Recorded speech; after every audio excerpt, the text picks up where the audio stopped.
Vi begynder i aften med en mand, der arbejder som rejsesygeplejerske, og som stadig er ved at komme sig efter at være blevet brutalt overfaldet uden for en restaurant ved Kent Station. Keegan Keyes kan have forfulgt sin ekskæreste og overfaldet Travis Ashburn, fordi han var sammen med hende på restauranten.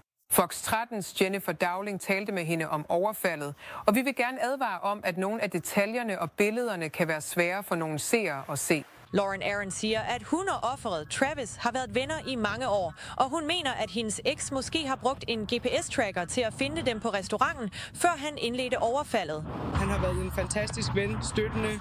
Lauren Aronson fortæller, at hun og Travis Ashburn, rejsesygeplejerske, var taget ud at spise på Kent Station for at indhente det forsømte og nyde en sommeraften sammen. Vi var på vej ud fra Dukes på vej hen til min bil. Det var der, fejringen blev forvandlet til et mareridt. Mig og Travis går, og Keegan kommer op, løber op bag ham og slår ham. Travis falder om, fuldstændig bevidstløs, kan ikke engang forsvare sig.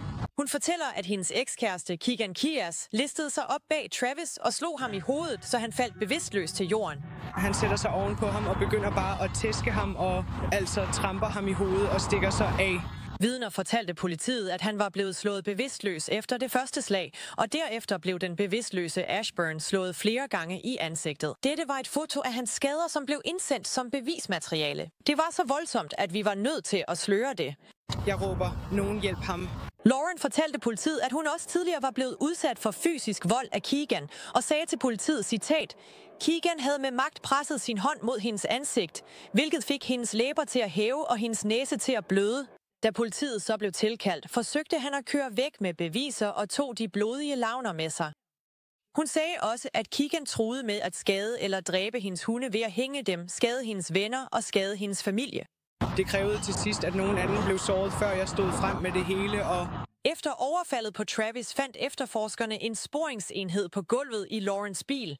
Keegan erklærede sig skyldig i at have overtrådt et tilhold mod Lauren og overfaldet på Travis, hvor han skrev, jeg slog og sparkede ham flere gange, mens han lå på jorden, og indrømmede også, at han brækkede flere knogler under overfaldet. Lauren startede en indsamling til Travis' medicinske udgifter. Travis får hjælp fra sin kæreste og andre venner, mens han fortsætter sin helingsproces.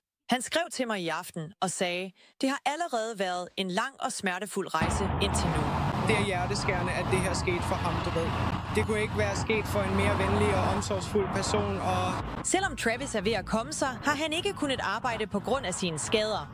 Han siger, at han har en del hævelse i ansigtet, og at det er meget smertefuldt. Vi lægger et link til hans indsamling på vores hjemmeside på fox13seattle.com.